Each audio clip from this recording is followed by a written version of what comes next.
مولاي صل وسلم دائما ابدا على حبيبك خير الخلق كلهم فاق النبيين في هلك وفي خلوق فاق النبيين في هلك وفي خلوق ولم يدانه في علم ولا كرم مولاي صل وسلم دائما ابدا على حبيبك خير الكل آمین۔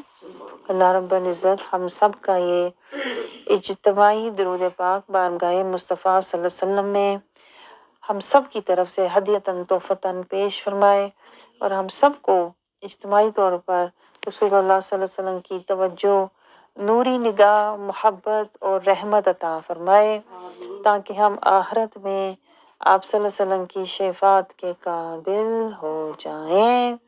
آج ہم قطرہ قطرہ، ہفتہ ہفتہ ہم ذرہ ذرہ نور جمع کر رہے ہیں، قرآن کی آیات سے نور لے رہے ہیں اور حدیث پاک سے نور لے رہے ہیں، اور اس نور سے پھر ہوگا کیا؟ ہمارا من جو ہے وہ منور ہونا شروع ہو جائے گا، اور ہمارے جو اعمال ہیں وہ تقوی والے اعمال پھر ہم جمع کرنا شروع ہو جائیں گے، اور پھر ہم صراط المستقیم پر چلنا شروع ہو جائیں گے، اور پھر دھیرے دھیرے ہم اطاعت رسول اللہ کی اور اس کے رسول کی رضا والے اور عطا والے بن جائیں گے۔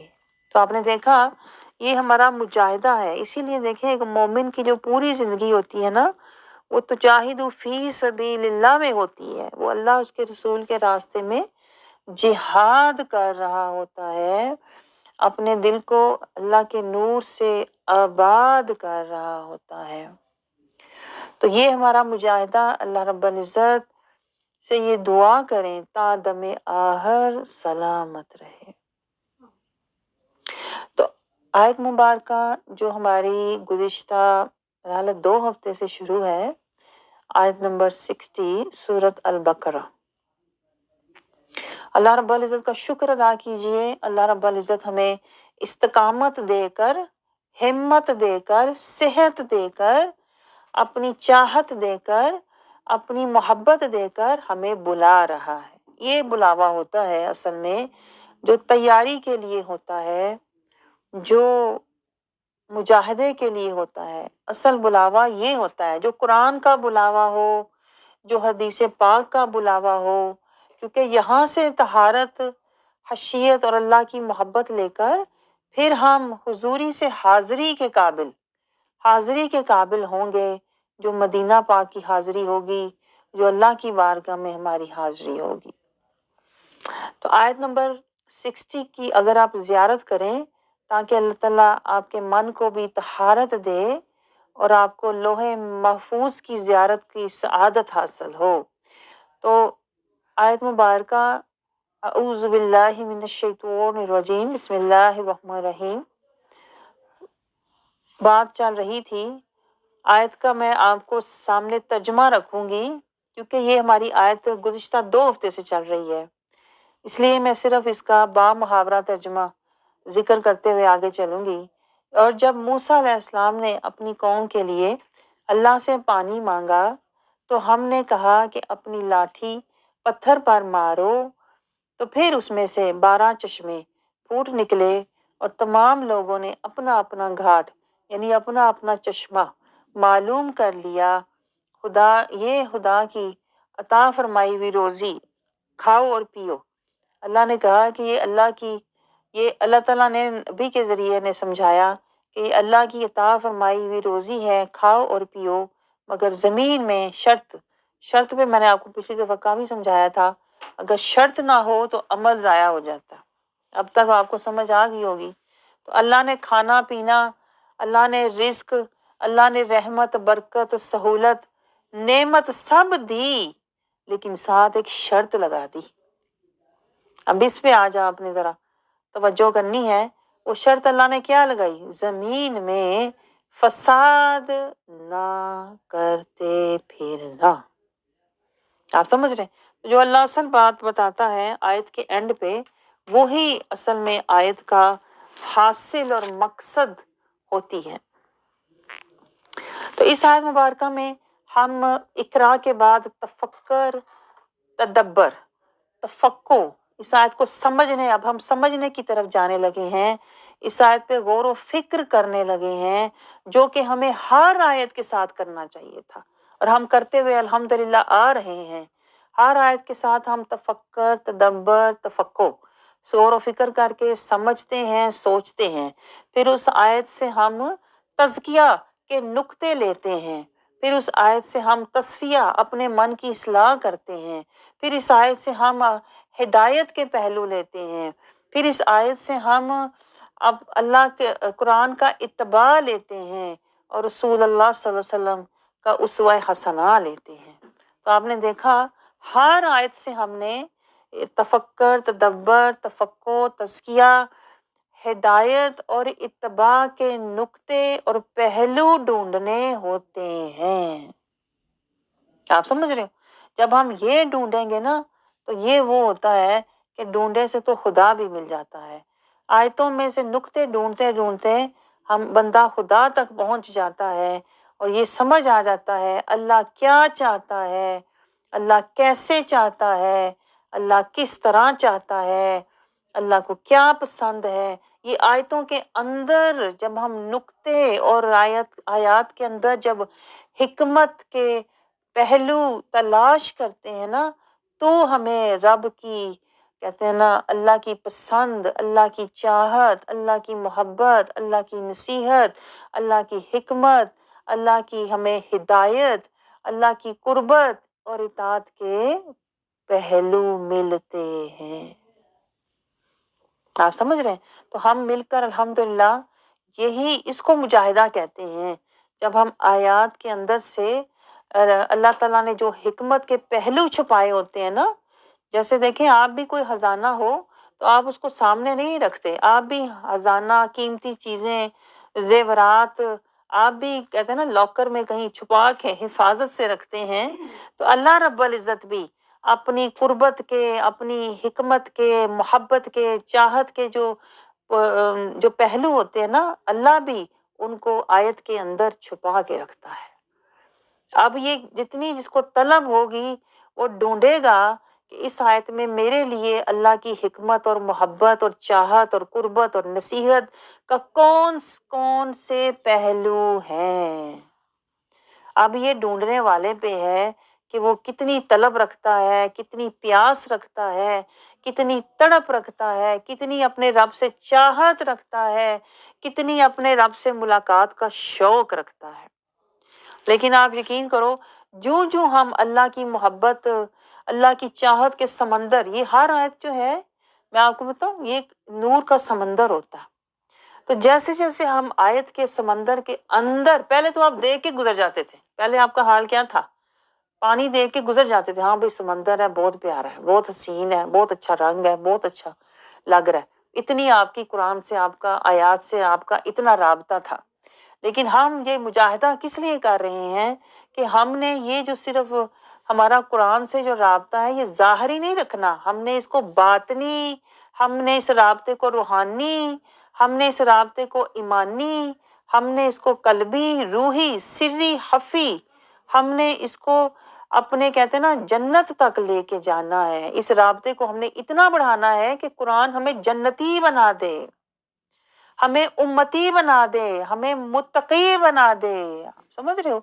پہلے تو ہم قرآن کے صرف ظاہری کہتے ہیں نا معنی اور حروف دیکھ کے گزر جاتے تھے، اب ہم اس سمندر کے اندر اترنے کی کوشش کر رہے ہیں اور اپنے ذہن کو تفکر، اپنے دلوں کو تدبر، اور اپنے، کہتے ہیں نا، دل کو، اور اپنے دل کے اندر جو اللہ تعالیٰ نے قلب رکھا ہے اور جو اندر سری خفی ہے، سب کو ہم حکمت کی، نور کی، طہور کی، ہر ایک کو حیرات اور سیراب کرنے کی کوشش کر رہے ہیں۔ آپ کو سمجھ آ رہی ہے؟ میں نے آپ کو گہری بات بتائی۔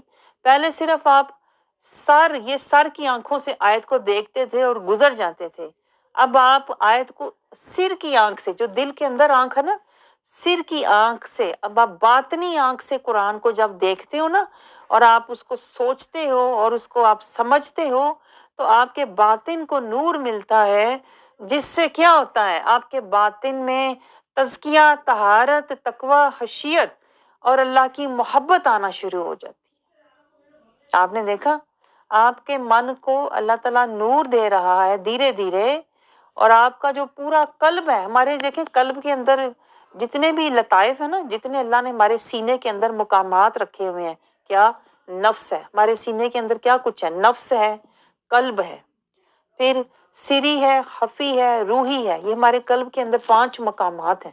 ان سب کو انوار ملتے ہیں، سب کو نور ملتا ہے، سب کو سب سیراب ہوتے ہیں، سب کی پیاس بجھتی ہے۔ میں آپ کو بتاؤں، آپ کا سینہ برسوں سے پیاسا تھا، برسوں سے آپ کا جو سینہ ہے طلبگار تھا کہ کہیں سے مجھے قرآن کا نور ملے، روح پیاسی تھی قرآن کا نور ملے، قلب پیاسا تھا، پھر روحی، حفی، اخفا سب پیاسے تھے۔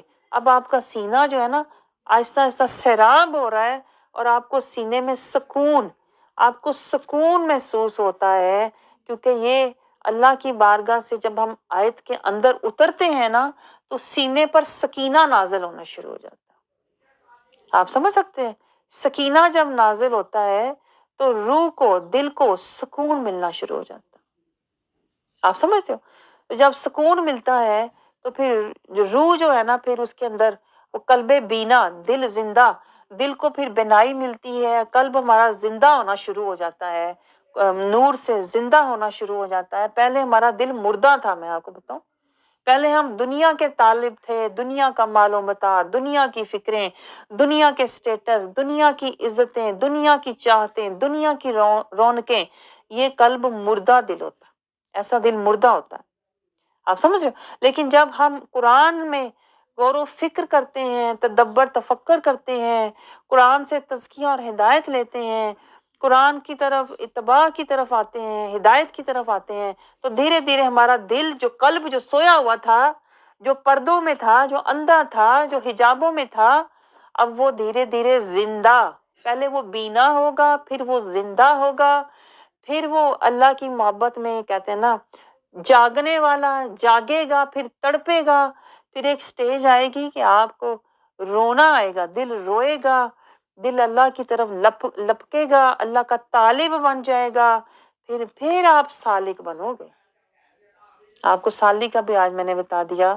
آپ سمجھتے ہیں آپ آئے ہیں تو ایسے ہی سالک بن گئے، ابھی سالک کا بھی کہتے ہیں نا پورا پروسیس ہے جو اس کو کمپلیٹ ہونا ہے۔ جب آپ صحیح سالک بن جاؤ گے نا، سچے سچے سالک، تو پھر کوئی بھی رکاوٹ آپ کے راستے میں کبھی نہیں آئے گی۔ جو صحیح سالک ہوتے ہیں نا، وہ طالب ہوتے ہیں، ان کے راستے میں، مجاہدے کے راستے میں، جنت کے راستے میں، اللہ کی رضا اور رسول کے اتباع کے راستے میں پھر کوئی رکاوٹ کبھی بھی آ نہیں سکتی۔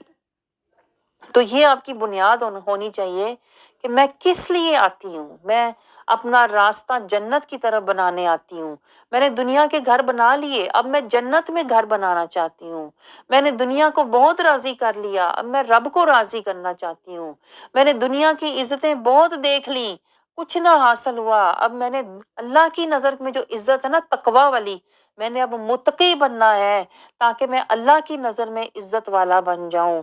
میں نے دنیا کے سٹیٹس بہت دیکھ لیے، آتے بھی اور جاتے بھی، اب میں نے آخرت کا سٹیٹس بنانا ہے۔ جو اللہ ایک دفعہ دے دے تو پھر اللہ چھینتا نہیں ہے، پھر اللہ اس ایک دفعہ جنت میں اللہ تعالیٰ داخلہ دے دے تو اللہ پھر اسے نکالتا نہیں ہے۔ یعنی کہ دنیا کے سٹیٹس، عزتیں، مقامات، درجے، کمائی لگائی سب فنا ہے، لے بھی لو تو فنا ہے۔ آپ سمجھ رہے ہو؟ لیکن جو اب ہم کمائی کرنے بیٹھے ہوئے ہیں نا، یہ دائمی اخروی، یہ ایسی کمائی ہے جس میں کوئی گھاٹا نہیں ہوتا، کوئی سودا نہیں ہوتا، اور یہ ہمیشہ قائم رہتی ہے، اور یہ آپ کو اللہ کی بارگاہ میں بھی باآبرو سرخ رو بنائے گی۔ اس میں کبھی آپ کو نقصان نہیں ہوگا، یہ آپ کو دنیا اور آخرت میں عزت والا بنائے گی۔ تو جب آپ یہ سوچ لو گے نا کہ میں دائمی کمائی کرنے جا رہی ہوں، میں اخروی کمائی کرنے جا رہی ہوں، میں آخرت کا سٹیٹس لینے جا رہی ہوں، میں اللہ کی بارگاہ میں کوئی درجہ پانے کے لیے جا رہی ہوں، تو پھر آپ کو دنیا کی کوئی بھی طاقت روک نہیں سکتی۔ آپ سمجھ رہے ہو؟ تو آیت مبارکہ کو ہم نے اس آیت مبارکہ میں ہماری تربیت کے، میں آپ کو وہی سمجھاتی ہوں، تعلیم تو دیکھیں ہر کوئی کر سکتا ہے، یہ پوائنٹ نوٹ کریں، تعلیم ظاہری ہوتی ہے، تربیت باطنی ہوتی ہے۔ آپ کو سمجھ آئی؟ تعلیم تو دیکھیں ہر کوئی دے سکتا ہے، اصل بات ہوتی ہے تربیت کی، کہ آپ کے من کو، کہتے ہیں نا ساتھ طہارت، تزکیہ، تقویٰ، آپ کے من کو بھی ساتھ ساتھ اس کو بھی تزکیہ ملے، آپ کی ایمانی ترقی ہو، آپ کی روحانی ترقی ہو۔ تو ہم نے اس پوائنٹ سے اس آیت مبارکہ کو دیکھنا ہے۔ اس آیت مبارکہ میں اللہ نے ہمیں بہت سے نکات سمجھائے ہیں، بہت سی نصیحت کی باتیں کی ہیں، بہت سی اللہ تعالیٰ نے ہماری حکمت کی باتیں، ہمارے عقیدے کی باتیں کی ہیں، جن کو عام لوگ جو ہیں وہ بالکل بھی ایکسپلین نہیں کرتے، اور صرف آیت کا جیسے ظاہر دیکھ کر گزر جاتے ہیں، اور اس کے اندر جو اسرار و رموز ہوتے ہیں، جو آیت مبارکہ کے اندر اللہ کے انوار و تجلیات ہوتے ہیں، لوگ اس کو کھولتے ہی نہیں ہیں، اس تک پہنچتے ہی نہیں ہیں، اور آیت کو بس آیت سے گزر جاتے ہیں۔ پھر ہوتا کیا ہے؟ ہمارے اندر کوئی تبدیلی واقعہ نہیں ہوتی۔ آپ سمجھ رہے ہو؟ تو ہم جو ہم قرآن کا جو مطالعہ کر رہے ہیں نا، یہ ہم صرف علم کے لیے نہیں کر رہے، میں آپ کو بتاؤں، ہم اپنی تربیت کے لیے کر رہے ہیں، ہم اپنی اصلاح کے لیے کر رہے ہیں، ہم اخروی جنتی دائمی فلاح کے لیے بیٹھے ہوئے ہیں۔ آپ سمجھ رہے ہیں؟ ہمیں کوئی دنیاوی سرٹیفکیٹ نہیں چاہیے، ہمیں اللہ کی رضا اور رسول اللہ کا اتباع چاہیے۔ آپ سمجھ رہے ہیں؟ اس لیے ہم ہر آیت مبارکہ سے نکات لیتے ہوئے، ہم اپنی تزکیہ طہارت کے پہلو لیتے ہوئے، اپنے عقیدے کے پہلو لیتے ہوئے آگے بڑھیں گے، تاکہ یہ قرآن جو ہے یہ ہماری شخصیت کی تربیت کرتا ہوا جائے، اور ہمیں قرآنی، نورانی، ایمانی اور روحانی بنا دے۔ آپ سمجھ رہے ہو؟ تو آیت مبارکہ کا آغاز تو 2 ہفتے پہلے ہوا تھا، لیکن اس میں تربیت کے پہلو میں آپ سے بات کر رہی تھی، اور جب موسیٰ علیہ السلام نے اپنی قوم کے لیے پانی مانگا، تو ہم نے کہا اپنی لاٹھی پتھر پر مارو۔ تو یہاں سے ہم نے اپنی تربیت کے بہت سے پہلو سمجھے تھے۔ وہ کیا؟ کہ جو نبی ہوتا ہے، یہ پوائنٹ نوٹ کریں، جو نبی ہوتا ہے وہ ہمیشہ اپنی امت کے لیے فکر مند ہوتا ہے۔ جو رسول اور نبی ہوتا ہے وہ جب بھی مانگتا ہے اپنے لیے نہیں مانگتا، وہ ہر نعمت، ہر راحت، ہر سہولت، وہ برکت، وہ عزت، وہ بخشش، سب کچھ اپنی قوم کے لیے مانگتا ہے، کیونکہ نبی تو اللہ کی بارگاہ سے پہلے ہی چنا ہوا ہوتا ہے، پہلے ہی نوازا ہوا ہوتا ہے، تو وہ پھر جب بھی مانگتا ہے اپنی قوم کے لیے، اپنے لوگوں کے لیے، اپنی امت کے لیے مانگتا ہے۔ تو پھر یہاں سے ہمیں یہ اندازہ ہوا، ہمیں یہ سمجھنا چاہیے کہ نبی عام نہیں ہوتا، وہ اللہ کا چنا ہوا ہوتا ہے۔ تو دیکھیں، میں آپ کو یہاں پر یہ پوائنٹ سمجھانا چاہ رہی تھی کہ وہابی آج جو عقیدہ پھیلا رہے ہیں، وہ کیا کہتے ہیں؟ وہ کہتے ہیں نبی ایک عام انسان ہے، جیسے ہم ایک عام انسان ہیں، عام لوگوں کی طرح نبی ہوتا ہے۔ لیکن دیکھیں یہ آیت مبارکہ ہمیں سمجھا رہی ہے کہ جو اللہ سے ہم کلام ہوتا ہے، جو اللہ کے کام میں ہوتا ہے، جسے اللہ عطا کرتا ہے، وہ نبی ہوتا ہے۔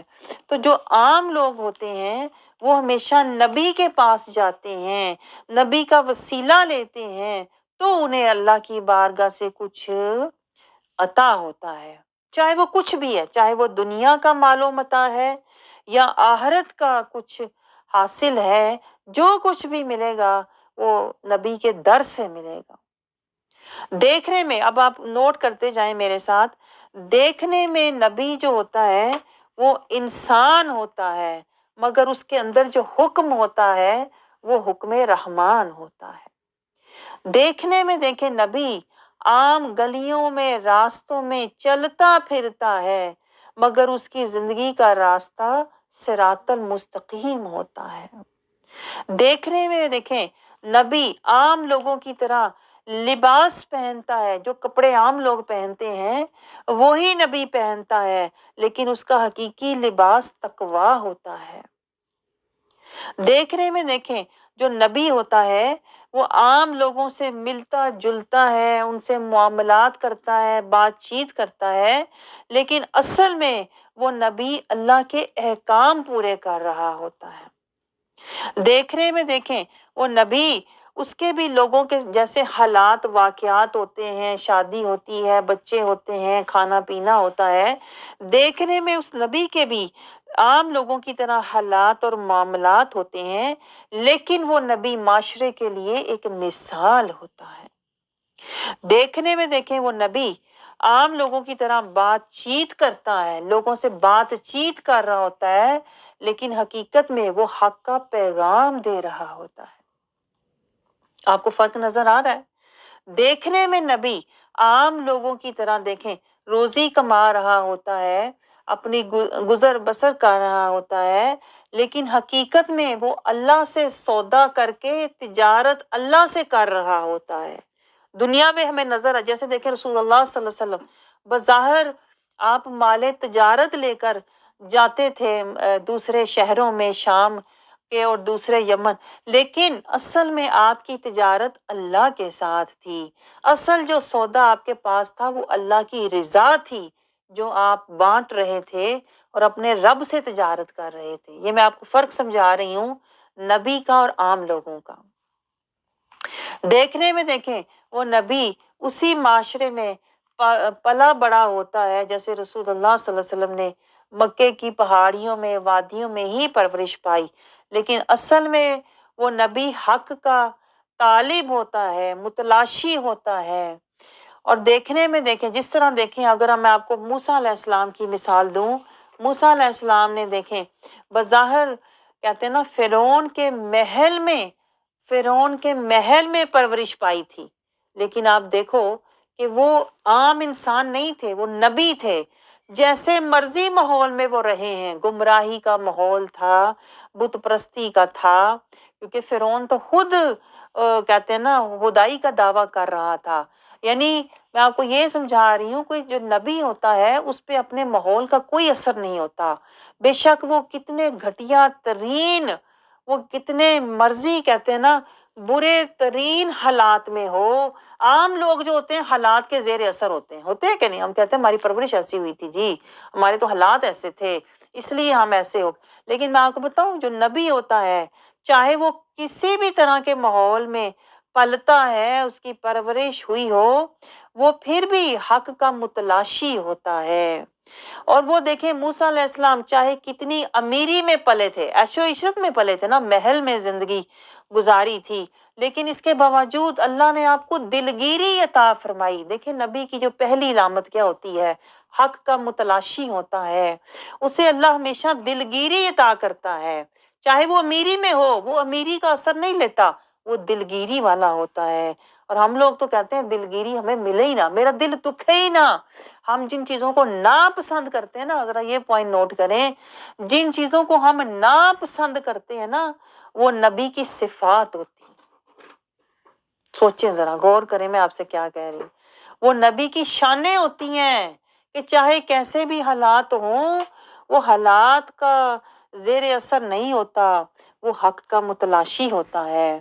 ہم تو حالات کا ہی روتے رہتے ہیں، جو عام لوگ ہوتے ہیں ان کے کیا سچویشن ہوتی ہے، وہ ذرا حالات برے ہو جائیں تو گر پڑتے ہیں، حالات کا رونا روتے رہیں گے، حالات کے زیر اثر آ جائیں گے۔ لیکن میں آپ کو بتاؤں یہی تو فرق ہوتا ہے ایک نبی میں اور ایک عام آدمی میں، کہ نبی حالات کے تابع نہیں ہوتا بلکہ حالات کو اپنے تابع کرتا ہے۔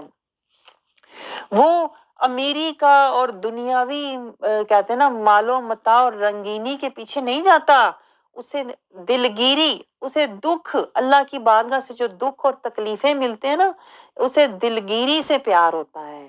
پہلے وہ حق کا متلاشی ہوتا ہے، پھر وہ دلگیری والا ہوتا ہے، اور پھر آپ تیسری دیکھیں شہر بدری، اسے شہر سے اپنے گھر سے نکلنا پڑتا ہے، یہ بھی دیکھو نبیوں کی صفت ہے، نبیوں کی شان ہے کہ وہ شہر سے نکل جائیں۔ رسول اللہ صلی اللہ علیہ وسلم کو دیکھیں، مکہ چھوڑ کے مدینہ پاک جانا پڑا۔ کہتے ہیں نا ہمارے جیسا بندہ ہوتا تو وہ ساری زندگی یہی دکھ لے کے بیٹھا رہتا، اے مجھے تو نکالا گیا، مجھے تو اس طرح سے نکالا گیا، ہستا حالی میں، میرے پاس تو کچھ تھا ہی نہیں، گزر بسر کا میرے پاس تو کوئی سامان ہی نہیں تھا، میرے پاس تو بڑی کہتے ہیں نا بے چارگی کا عالم تھا۔ میں آپ کو بتاؤں یہی تو نبی کی صفت ہوتی ہے۔ ہر نبی نے شہر بدری، ہر نبی نے ہجرت کی، ہر نبی جو ہے وہ دلگیری، ہر نبی جو ہے وہ حق کا متلاشی اور شہر بدری، پھر شہر چھوڑ کے جاتا ہے، اور پھر ہر نبی سادگی میں آ جاتا ہے، بھلے کتنا مال و متاع والا ہے۔ جیسے رسول اللہ صلی اللہ علیہ وسلم کی شان دیکھیں، اتنا مال و متاع لے کے آپ جاتے تھے اور آپ کی بارگاہ میں بھی اتنا کچھ پیش کیا جاتا تھا، لیکن آپ سادگی میں رہتے تھے۔ گھر میں 2 وقت کا کھانا میسر نہیں ہوتا تھا، کہتے ہیں نا ہفتوں ہفتوں گھر میں چولہا نہیں جلتا تھا، نبی ہمیشہ سادگی میں ہوتا ہے۔ ہم تو کہتے ہیں کہ ہمارے اوپر یہ وقت آئے نہ سادگی کا، نہ دلگیری کا، نہ کوئی پریشانی، نہ ہمیں شہر بدری، ہمارے اوپر کچھ نہ آئے، ہم بس دنیا میں خوشحالی، من موجی، تن آسانی والی زندگی گزاریں۔ میں آپ کو بتاؤں جو زندگی ہم گزارنا چاہتے ہیں نا، یہ زندگی فرعون کی تھی، یہ زندگی کافروں کی تھی۔ اور آپ سوچو اللہ ہمارے لیے بہتری کرتا ہے جب ہمیں اللہ تعالیٰ دلگیری دیتا ہے، پریشانی دیتا ہے، ہمیں گھر چھوڑ کے یا شہر چھوڑ کے یا ملک چھوڑ کے ہمیں جانا پڑتا ہے، تو ہماری ایک طرح سے بالکل سادگی والی حالت ہو جاتی ہے کہ گھر بار چھوڑ کے نکل آئے، ایک مسافری والا عالم ہو جاتا ہے، ایک بالکل بے چارگی والا عالم ہو جاتا ہے۔ تو یہی تو نبیوں کی صفات ہوتی ہیں۔ آپ کو شعور ہی نہیں کہ اللہ آپ کو نبیوں کی صفات دے رہا ہے، اللہ تعالیٰ آپ کو کوئی درجات دے رہا ہے، اللہ آپ کو اپنے قریب کر رہا ہوتا ہے جب آپ بھی ان حالات سے گزرتے ہو، دلگیری کے، بے چارگی کے، شہر بدری کے، سادگی کے، مسکینی کے۔ دیکھیں موسیٰ علیہ السلام جب دوسرے شہر ہجرت کر کے گئے، ڈرتے ہوئے گئے، کیونکہ وہ خطا سے جب وہ آدمی کہتے ہیں نا مارا گیا تو آپ ڈرتے ہوئے شہر سے نکلے، ایک کہتے ہیں نا بالکل مسکینی کا عالم تھا آپ کا، چھپتے چھپاتے آپ دوسرے شہر گئے اور مسکینی کے عالم میں، فقیری کے عالم میں بیٹھے ہوئے تھے، وہ کنویں کے ساتھ ٹیک لگا کے بیٹھے ہوئے تھے، نہ کوئی سامان تھا، نہ کوئی کہتے ہیں نا کوئی اور چیز تھی، نہ کھانا تھا، نہ کوئی اور سفر کرنے کی چیزیں تھیں، بالکل خالی ہاتھ، کہتے ہیں نا بالکل ایک مسکینی، ایک لاچاری، ایک بے بسی، ایک بالکل سادگی، ایک بالکل خستہ حالی کا عالم تھا۔ یہ دیکھیں نبیوں کی یہ صفات ہوتی ہیں، لیکن وہ کبھی حالات کا شکوہ نہیں کرتے جو عام آدمی کا حال ہوتا ہے۔ ہمارے جیسے لوگ تو ہر وقت رونا ہی روتے رہے، ہائے میرے ساتھ تو یہ ہوا، مجھے تو یہاں پہ پریشانی ہوئی، میں تو یہاں سے مجھے نکالا گیا، میرے ساتھ یہ حالات پیش آئے۔ لیکن آپ دیکھیں اللہ ہمیں نبیوں کی مثالوں سے سمجھا رہا ہے کہ جو نبی اور عام آدمی میں فرق ہوتا ہے، جو نبی ہوتا ہے وہ حق کا متلاشی ہوتا ہے، اس لیے وہ اسے کوئی بھی حالات واقعات کی اس کو پریشانی نہیں ہوتی، بلکہ وہ حالات میں چلتا چلتا وہ مسکینی میں، وہ دلگیری میں، وہ شہر بدری میں، وہ سادگی میں، وہ فقیری میں، وہ عاجزی میں، وہ لاچاری میں، وہ فقیری میں چلتا چلتا وہ حضوری تک پہنچتا ہے۔ انہی پتھروں پہ چل کے اگر آ سکو تو آؤ۔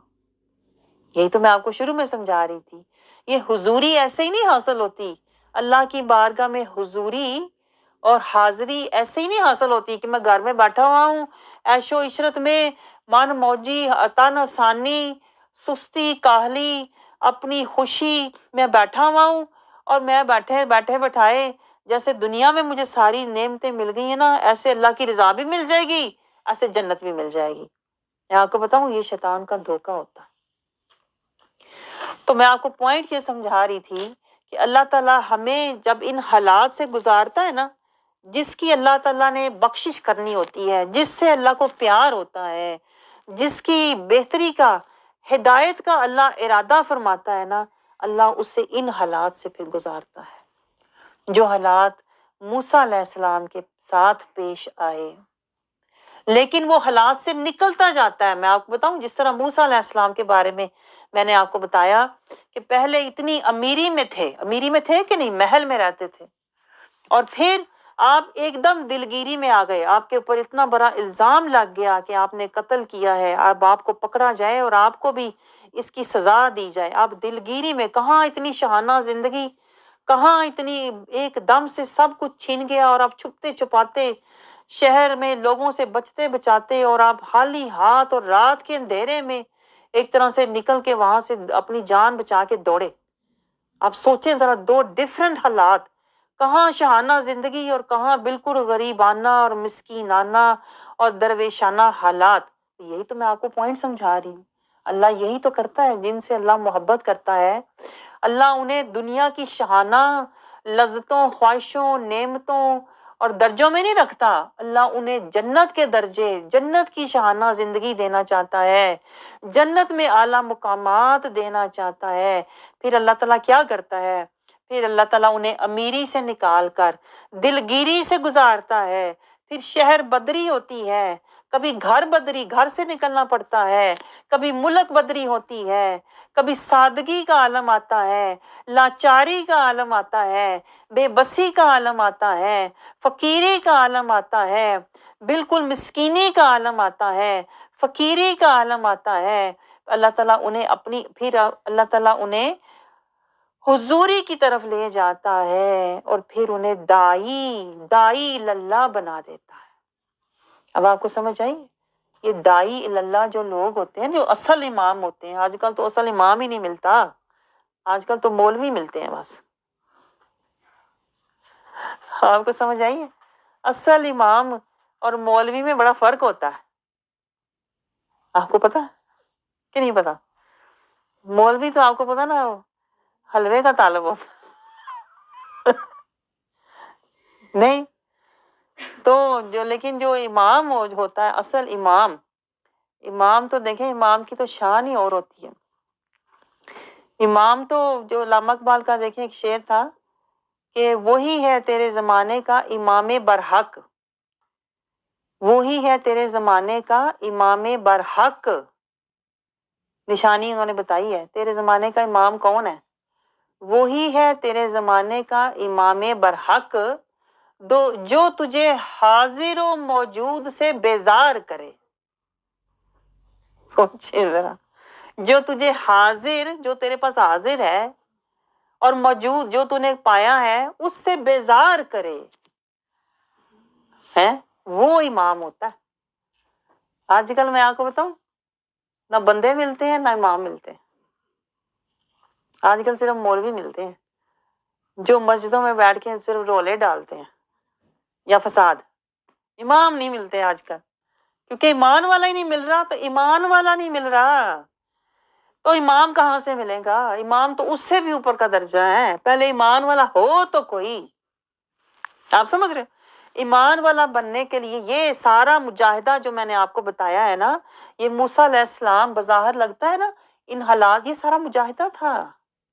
اور اللہ یہ مجاہدہ کن کو کرواتا ہے؟ جو اللہ کے خاص چنے ہوئے بندے ہوتے۔ آپ مجھے بتائیں، ہمیں یہ شعور ہے؟ ہم کہتے ہیں خاص بندہ وہ ہے اس کا گھر بڑا ہے، چنا ہوا بندہ وہ ہے اس کا بینک بیلنس زیادہ ہے، خوش قسمت وہ ہے اس کی گاڑی بڑی ہے، نصیب اس کے اچھے اس کی اولاد نیک نکلی، اولاد بڑی تابعدار، اولاد اگے پیچھے پھر دی، یہ خوش قسمت ہے۔ میں آپ کو بتاؤں، ہمارے تو معیار ہی اتنے عجیب ہیں، میں حیران ہوتی ہوں۔ ہمارے معیار جو ہے نا خوش قسمتی کے اور کہتے ہیں نا مرتبوں کے اور خوش نصیبی کے، ہمارے سارے معیار دنیاوی، نفسی، شیطانی، یہ سارے شیطان نے ہمیں سرٹیفکیٹ دیے ہوئے ہیں۔ اگر تیرا گھر بڑا ہے تو تیرا درجہ بڑا ہے اللہ کی نظر میں، اگر تیرا کہتے ہیں نا بینک بیلنس زیادہ ہے، اس کا مطلب ہے تو خوش نصیب۔ یہ سارے شیطانی سرٹیفکیٹ ہیں جو وہ ہمیں دیتا ہے، ہمیں مزید ورگلانے کے لیے، ہمیں مزید بھٹکانے کے لیے۔ تو آج میں نے آپ کو تفصیل اس لیے بتائی ہے کہ جو اللہ کے خاص چنے ہوئے بندے ہوتے ہیں نا، ان کے راستے جدا ہوتے ہیں.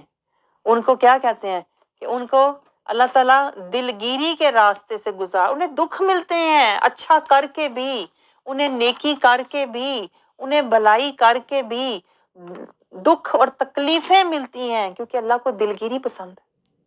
دیکھیں اللہ کے ہر نبی کو اللہ نے دلگیری دی کہ نہیں؟ ہر نبی کو دی, نوح علیہ السلام کو دی, ایوب علیہ السلام کو دی, یوسف علیہ السلام کو دی. ہر نبی دلگیری سے, اور یہ جو سارا پیٹرن ہے, یہ جو مجاہدے کا سارا راستہ ہے, یہ کسی ایک نبی کا نہیں, سب نبی اس راستے سے گزرے. آپ سمجھ رہے ہو؟ سب نبیوں نے اس راستے سے مجاہدہ کیا تو وہ جا کے بنتے تھے داعی اللہ. وہ داعی اللہ پھر ہوتے تھے, للہ والے ہوتے تھے, وہ باللہ والے ہوتے تھے, وہ ماللہ, وہ توکل اللہ, وہ رضی اللہ.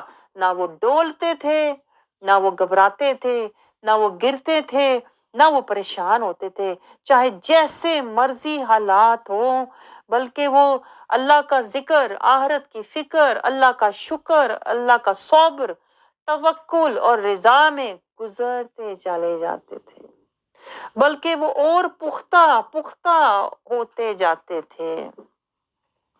عام آدمی کیا کرتا ہے, ذرا تکلیف آئے گرنا شروع ہو جاتا ہے. اور جو اللہ کا نبی ہوتا ہے وہ گرتا نہیں ہے, وہ گرے ہوں کو بھی اٹھاتا ہے, وہ بھٹکے ہوں کو بھی رب سے ملاتا ہے.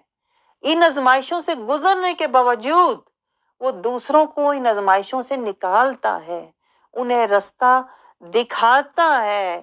اسی لیے تو اللہ تعالیٰ دیکھیں ایک نبی کو ان آزمائشوں سے, ان مجاہدوں سے گزارتا ہے, کیونکہ جن کا اس نے پھر امام ہونا ہوتا ہے وہ لوگ بھی انہی حالات میں گرے ہوئے, جکڑے ہوئے, پڑے ہوئے ہوتے ہیں. تو نبی جب ان حالات سے خود گزر کے آیا ہوتا ہے, پھر اس کو پتا ہوتا ہے کہ میں نے اپنی امت کی رہنمائی کس طرح کرنی. آپ کو سمجھ آ رہی ہے؟ اب دیکھیں رسول اللہ صلی اللہ علیہ وسلم شان اور مرتبہ بے حد بلند, اللہ کی محبوب ترین ہستی, اللہ کے حبیب رسول اللہ صلی اللہ علیہ وسلم. لیکن آپ کو بھی اللہ تعالیٰ نے دیکھیں دلگیری, پہلے آپ کی والدہ نہیں ہے, والدہ بھی فوت ہو گئی, باپ بھی فوت ہو گیا, پھر آہستہ آہستہ جو حالات سارے, پھر دادا بھی فوت ہو گیا, پھر لوگ دشمن, خاندان دشمن, اپنے دشمن, غیر دشمن, سازشیں, باہر سے حملے, اندر سے لوگوں کے کہتے ہیں نا تانے, کیا کچھ نہیں ہوا. دلگیری رسول اللہ صلی اللہ علیہ وسلم کو بھی ملی. پھر ہجرت بھی آپ صلی اللہ علیہ وسلم نے, شہر بدری بھی ہوئی, چھپ کر آپ مکہ سے ہجرت کر کے مدینہ گئے, ہوئی کہ نہیں؟ پھر آپ صلی اللہ علیہ وسلم کی سادگی میں بھی کہتے ہیں نا, سادگی میں بھی دو جہاں کا اللہ تعالیٰ نے آپ کو شہانہ اللہ تعالیٰ نے دیا ہوا تھا. سادگی میں بھی آپ شہنشاہ تھے, لیکن سادہ تو تھے نا. سادگی, پھر اللہ نے آپ کو عاجزی, اللہ نے آپ کو مسکینی, اللہ نے آپ کو فقیری. رسول اللہ صلی اللہ علیہ وسلم فرمایا کرتے تھے کہ الفخر فقری, میرا جو فخر ہے نا, مجھے فقیری پر فخر ہے. آج کون ہے ہم میں سے جو فقیری پہ فخر کرے؟ ہم تو امیری پہ فخر. میرا بڑا گھر, دیکھو پاکستان میں 2 بڑے گھر, یہاں بھی ہمارے 4 مکان, اتنا بڑا کاروبار. ہم تو امیری پہ فخر کر رہے ہوتے ہیں. قربان جائیں اللہ کے رسول پر کہ وہ فقیری پر فخر کرتے تھے کہ میرے گھر کھانے کو کچھ نہیں ہے, پکانے کو کچھ نہیں ہے, اللہ کا نور ہے, اللہ کی رضا ہے. آپ سمجھ رہے ہو؟ حضوری ہے, حاضری ہے. وہ ان چیزوں کو دولت سمجھتے تھے. آخرت کو, ہم جنت کے طالب ہیں, جیسے آپ نے فرمایا بھی تھا کہ کیا تم نہیں چاہتے کہ جو دنیا کا مال و متاع ہے یہ دنیا کے بادشاہوں کے لیے ہے اور ہمارے لیے جنت کے محلات ہیں, آخرت کی جنتوں کی زینتیں ہیں. لیکن دنیا میں فقیری, دنیا میں مسکینی, دنیا میں عاجزی, دنیا میں زاری, دنیا میں بشری, کہتے تھے انا بشر مثلکم, انتہا کی مسکینی, انتہا کی عاجزی. آپ سمجھ رہے ہیں؟ اس لیے کہ آپ صلی اللہ علیہ وسلم حضوری والے تھے, ہر وقت آپ اللہ کی بارگاہ میں حاضر ہوتے تھے اور وہ کرتے تھے جو اللہ کو پسند, اللہ کو عاجزی پسند. اس لیے آپ صلی اللہ علیہ وسلم ہر وقت عاجزی میں رہتے تھے, مسکینی میں, حضوری میں, فقیری میں, جو اللہ کو پسند ہے وہ اس میں رہتے تھے. اسی لیے ہمیں سمجھایا کہ اگر میں بشر ہو کے اس میں رہتا ہوں جو اللہ کو پسند ہے تو تم کیوں نہیں رہتے؟ تو لوگوں نے الٹ بنا لیا, بجائے اس کے کہ وہ یہ سمجھتے کہ رسول اللہ صلی اللہ علیہ وسلم بشر ہو کے ایک مثال ہیں ہمارے لیے، ہمیں اللہ تک قربت تک پہنچانے کا ایک اسوہ حسنہ ہے، لوگوں نے الٹ بنا لیا وہ تو صرف ہے ہی ایک بشر۔ جو بشر کی حقیقت ہے کہ وہ رب سے ملا رہا ہے، وہ اللہ سے بات کر رہا ہے، وہ اللہ کا محبوب ہے، وہ ہمیں حق تک پہنچا رہا ہے، حق پہنچا رہا ہے، یہ حقیقت نہ سمجھی۔ بس جاہلوں نے، غافل لوگوں نے یہ بات پکڑ لی کہ وہ تو کہتے ہیں انا بشر مثلکم، میں تمہاری طرح کا تو ہوں۔ تو میں آپ کو یہی تو بات سمجھا رہی ہوں کہ جو نبی ہوتا ہے، جو رسول ہوتا ہے، وہ صرف دیکھنے میں ہوتا ہے، اس کے اندر اللہ کا نور ہوتا ہے، اس کے اندر اللہ کا کلام ہوتا ہے، اس نے اللہ سے سودا کیا ہوتا ہے، وہ اللہ کی رضا والا ہوتا ہے، وہ اللہ کی عطا والا ہوتا ہے، وہ اللہ سے وفا والا ہوتا ہے، وہ تو اللہ کی رضا والا اور عطا والا ہوتا ہے، وہ تو اللہ کے احکام والا ہوتا ہے، وہ تو صراط المستقیم پر ہوتا ہے، وہ تو تقویٰ کے لباس والا ہوتا ہے، وہ تو رحمان کو راضی کرنے کے لیے ایک مثال ہوتا ہے۔ آپ کو سمجھ آ رہی ہے؟ اس لیے دیکھیں جو اس وقت کے بھی لوگ تھے وہ اپنے نبی کے پاس جاتے تھے، اور ہمارا وسیلہ بھی رسول اللہ ہے۔ آپ دیکھیں اس دور میں نبی نہیں آئیں گے، اس دور میں یہی صفات جو نبی کے اندر ہوتی ہیں وہ آپ کو ولی کے اندر نظر آئیں گی۔ ولی سمجھتے ہیں آپ؟ ولی جنہیں اللہ ولی کا درجہ دیتا ہے نا، اس دور میں جو صالحین ہوتے ہیں وہ کیا ہوتے ہیں؟ قوم کے اولیاء ہوتے ہیں۔ اس دور میں جب انبیاء نہیں آ رہے، ختم ہو گیا وہ سلسلہ، خاتم النبیین رسول اللہ، اب کیا ہوگا؟ اب رسول اللہ صلی اللہ علیہ وسلم کی جو صفات ہیں، جو خصوصیات ہیں، جو تعلیمات ہیں، وہ اب انبیاء سے اولیاء میں منتقل ہو رہی ہیں، ہو چکی ہیں، ہوتی ہیں۔ آپ کو سمجھ آ رہی ہے؟ اب آپ کو جس امام میں یہ صفات نظر آئیں، سمجھ لیں وہ امام برحق ہے، وہ وقت کا ولی ہے، وقت کا ولی ہے، جس میں آپ کو نبی کی صفات نظر آئیں۔ کون سی صفات؟ جو میں نے آپ کو بتائی کہ وہ دلگیری والا ہوتا ہے، وہ شہر بدری والا ہوتا ہے، وہ مسکینی والا ہوتا ہے، وہ سادگی والا ہوتا ہے، وہ عاجزی والا ہوتا ہے، وہ زاری والا ہوتا ہے، وہ حضوری والا ہوتا ہے، وہ داعی اللہ والا ہوتا ہے، وہ اللہ کی محبت والا ہوتا ہے، یہ اللہ کا ولی ہوتا ہے۔ آپ سمجھ رہے ہو؟ جو کہ آج آپ کو آج کے دور میں کوئی مل جائے تو بڑی خوش نصیبی ہے۔ آج کے دور کے ولی میں آپ کو بتاؤں، جیسے ہمارے شیخ ہیں القادری، وہ آج کے دور کے ولی ہیں جن میں اس طرح کی صفات ہوتی ہیں، فقیری، مسکینی، حضوری، عاجزی، زاری، اس طرح جو دین کے لیے پھرتے ہیں، داعی اللہ۔ آپ سمجھ رہے ہیں؟ ولی آج کے دور میں ملنا مشکل ہے، لیکن ہیں، جیسے پیر علاؤدین تھے، وہ بھی اللہ کے ولی تھے۔ آپ کو سمجھ آ رہی ہے؟ تو یہ فرق ہوتا ہے۔ اس لیے ہمارے جیسے جو لوگ ہوتے ہیں نا، بھولے بھٹکے، جو کہتے ہیں نا بہکے ہوئے، شیطان کے جکڑے ہوئے، وہ جب امام برحق یا کسی ولی کے پاس جاتے ہیں نا، تو انہیں وہ حق کا راہی پھر بنتے ہیں، تو پھر انہیں اپنی کہتے ہیں نا نفس کی حالت نظر آتی ہے کہ میں تو نفس کے جال میں اور شیطان کے کہتے ہیں نا اس کی چال میں پھنسا ہوا تھا۔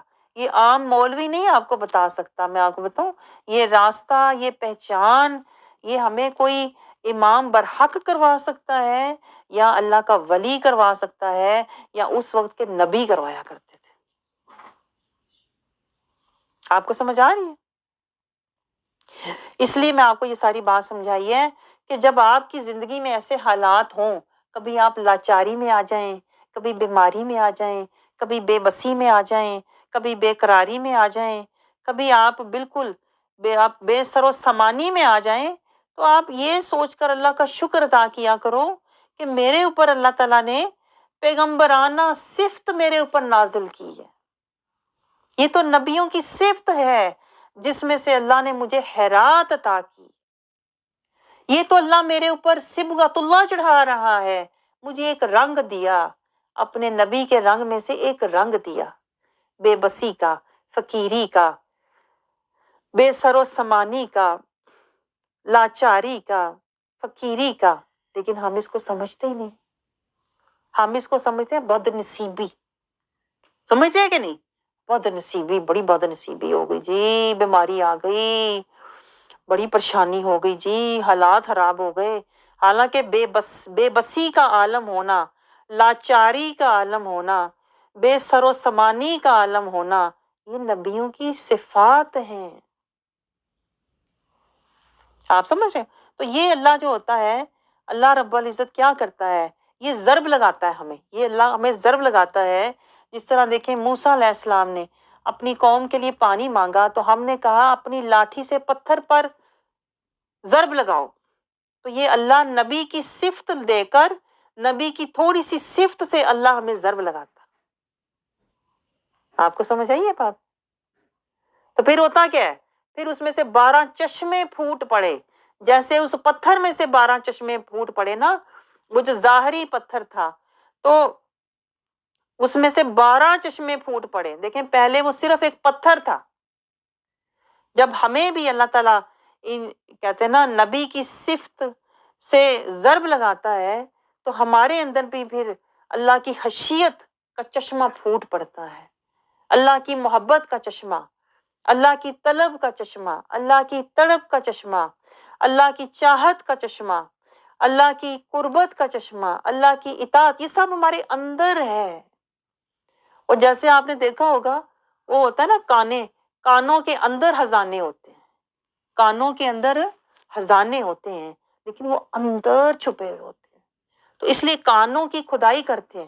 جب کھدائی کہتے ہیں نا ڈگنگ کرتے ہیں، ڈگنگ، تو اللہ بھی ہمیں ضرب لگا کے نا ڈگنگ کرتا ہے، ہمارے دل کے اندر ڈگنگ کرتا ہے، کیونکہ ہمارے دل کے اوپر اتنے حجابات ہوتے ہیں، دنیا کی محبت، دنیا کی چاہت، اولاد کی محبت، خاندان، رشتے دار، یہ زینتیں، یہ ساری زینتیں کیا ہیں؟ ساری زینتیں جو ہیں نا وہ حجاب بن کے انہوں نے ہمارے دل کو پتھر بنایا ہوتا ہے۔ اللہ سے ہم بالکل اندھے ہوتے ہیں کہ نہیں؟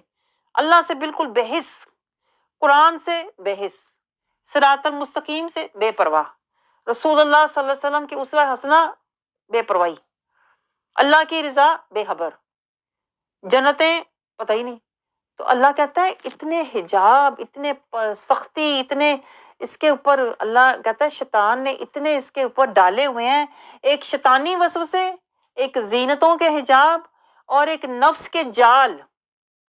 ہمارا دل جو ہوتا ہے نا پتھر بنا ہوتا ہے، سویا ہوتا ہے، دنیا کی محبت میں ڈوبا ہوتا ہے، کھویا ہوتا ہے۔ اب اللہ پھر کیا کرتا ہے؟ اللہ نبیوں کی کوئی صفت اس سے ہمارے دل کو ضرب لگاتا ہے۔ کبھی ہمیں بیماری آتی ہے، کبھی لاچاری، کبھی بے بسی، کبھی دلگیری، کبھی شہر بدری، کبھی عاجزی، کبھی مسکینی، کبھی اس طرح کا ہمارے اوپر کیفیت طاری ہو جاتی ہے، ہم بالکل بے بسی میں چلے جاتے ہیں۔ لیکن پھر ہوتا کیا ہے؟ اسی ڈگنگ سے، یہی جب ہمیں کہتے ہیں نا ضربیں لگتی ہیں تو اندر جو گہرائی میں اللہ نے نور رکھا ہوا ہے نا، اپنا نور ہمارے اندر جو رکھا ہوا ہے، وہ نور اندر ہمیں کہتے ہیں نا جیسے کنواں کھودو تو گہرائی میں پانی ہوتا ہے، ایسے اللہ تعالیٰ پھر ہمارے دل کے اندر جب کھدائی کرتا ہے، ضرب لگاتا ہے تو پھر ہمیں گہرائی میں اللہ کا نور نظر آتا ہے۔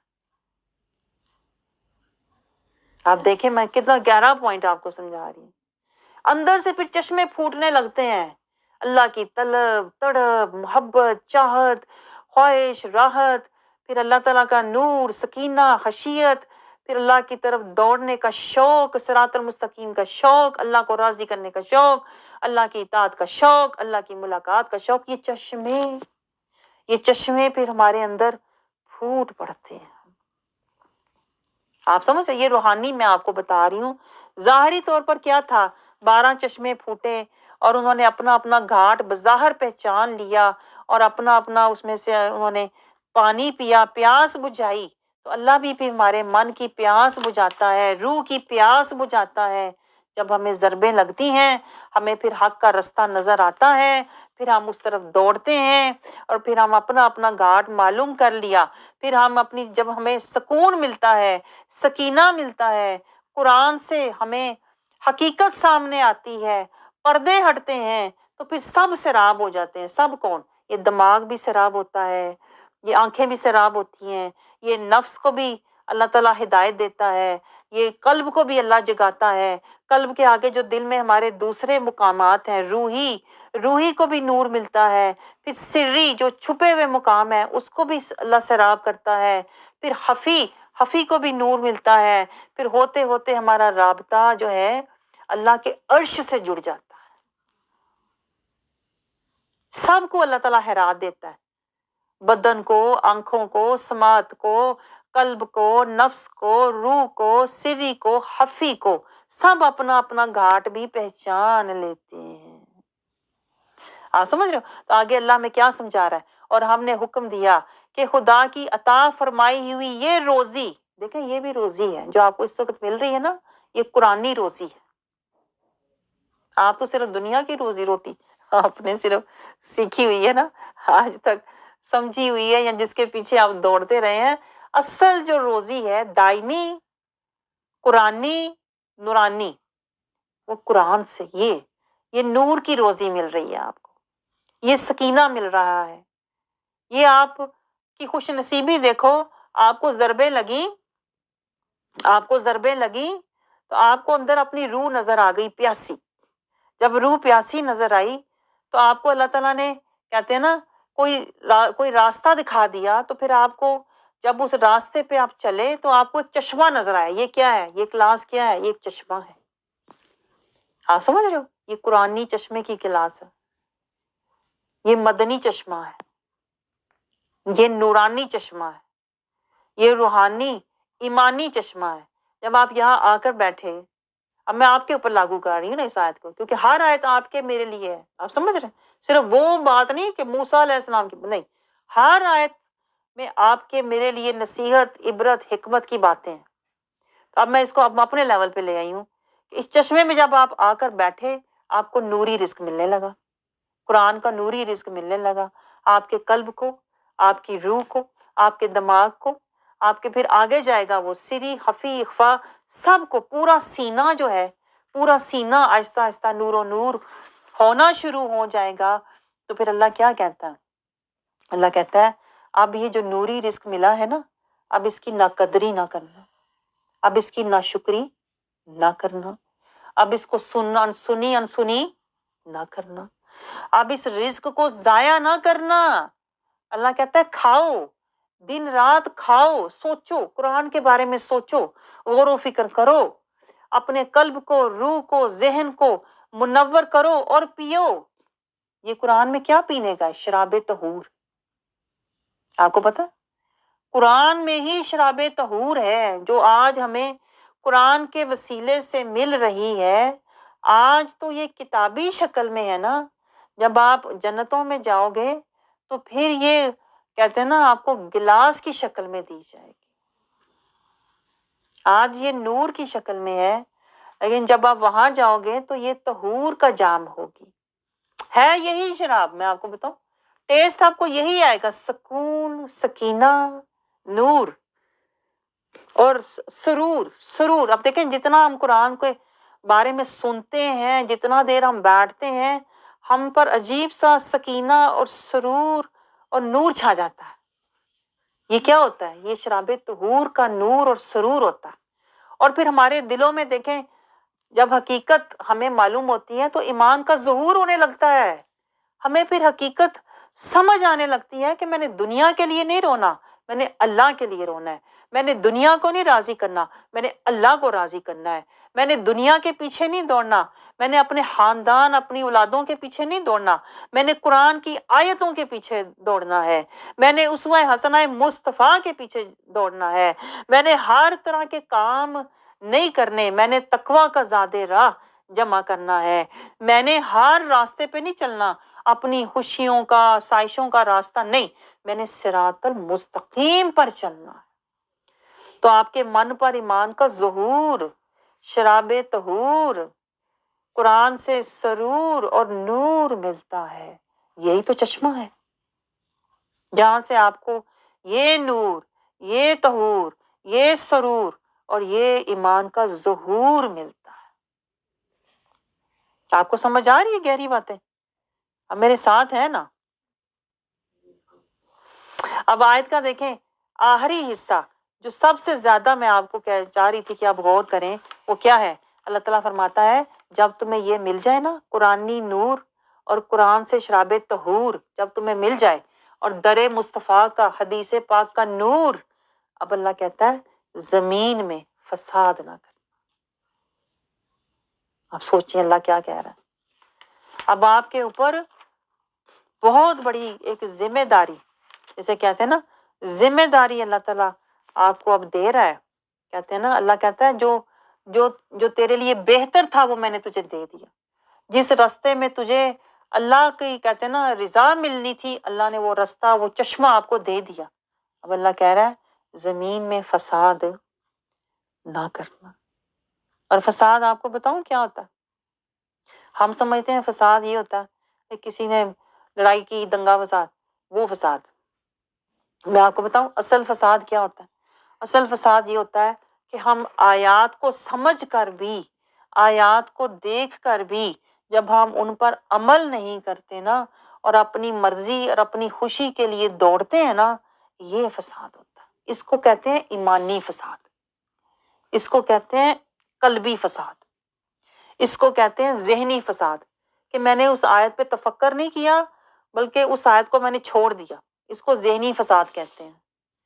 اور ایک قلبی فساد کیا ہوتا ہے کہ میں نے اس آیت کے اندر جو اللہ کے محبت کے چاہت کے نکات تھے میں نے ان کو دل پر لیا ہی نہیں، دل میں دنیا کے غم لے کے بیٹھی ہوئی ہوں، دنیا کی حسرتیں پچھتاوے لے کے بیٹھی ہوئی ہوں، تو قرآن کی آیات کا نور نہیں میں دل پہ لے رہی، یہ فساد ہوتا۔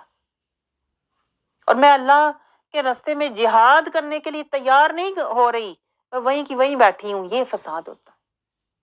جو بندہ قرآن پڑھ کے بھی جہاد نہ کرے، جہاد نہیں کرتا نا جو اللہ کے راستے میں، جو وَنَهَى النَّفْسَ عَنِ الْهَوَىٰ اپنے نفس کی خواہش کو روکتا نہیں ہے، وہ فساد ہوتا ہے۔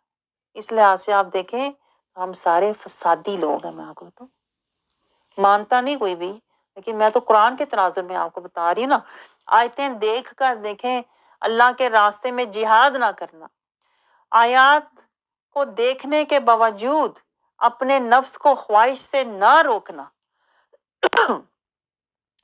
آیتیں دیکھنے کے باوجود اللہ کی رضا کا طالب نہ بننا اور رسول کا اتباع نہ کرنا، یہ فساد ہوتا ہے۔ رسول کا اتباع نہ کرنا فساد، اللہ کو راضی نہ کرنا فساد، صراط المستقیم پہ نہ چلنا فساد، اور دنیا کے پیچھے دوڑنا یہ فساد ہوتا ہے۔ جب ہم فساد میں پڑتے ہیں نا، یہ 11 پوائنٹ نوٹ کریں، جب ہم فسادی ہو جاتے ہیں نا اور جہادی نہیں ہوتے اور اللہ اور اس کے رسول کو راضی نہیں کرتے، فسادی ہو جاتے ہیں نا، ہمارے اندر قلبی فساد ہے، ذہنی فساد ہے، قرآنی فساد ہے، تو پھر ہوتا پتہ کیا ہے؟ پھر ہوتے ہوتے ہم ذہنی مریض بن جاتے ہیں۔ لیکن اس کی ابتدا پتہ کہاں سے ہوتی ہے؟ جب ہم قرآن سے فساد کرتے ہیں، جب ہم صراط المستقیم سے فساد کرتے ہیں، جب ہم اللہ کی آیات اور اسوہ حسنہ سے فساد کرتے ہیں نا، تو پھر بندے کو آہستہ آہستہ ذہنی مریض بنا دیتا۔ آپ سمجھیں اس کو سائیکو پیشنٹ کہتے ہیں، اس بندے کو مینٹل ہیلتھ ایشوز ہونے لگتے ہیں۔ آپ دیکھیں اس کا آغاز کہاں سے ہوتا ہے؟ قرآن سے۔ جب ہم نے قرآن سے منہ موڑا اللہ نے ہم سے منہ موڑ لیا، جب ہم نے آیات سے منہ موڑا تو اللہ نے اپنی رحمت کو ہٹا لیا، تو پھر ہم فتنوں میں گر گئے، جب ہم فتنوں میں گر گئے تو پھر ہم فسادی ہو گئے، جب ہم فسادی ہو گئے تو پھر ہماری بربادی ہو گئی۔ یہی تو میں آپ سے کہہ رہی تھی، آپ نے مضبوط رہنا ہے، چاہے کیسے ہی حالات آئیں، آپ نے فسادی نہیں اب بننا، آپ نے جہادی رہنا ہے۔ آپ سمجھ رہے ہو؟ آپ نے جہاد کرنا ہے، کس لیے؟ رضائے خدا اور اتباع مصطفیٰ کے لیے۔ اللہ رب العزت ہمیں آخری دم تک جہاد والا بنائے، ہمیں فساد سے بچائے، تاکہ ہم اللہ اور اس کے رسول کی رضا والے بن جائیں۔ آمین ثم آمین۔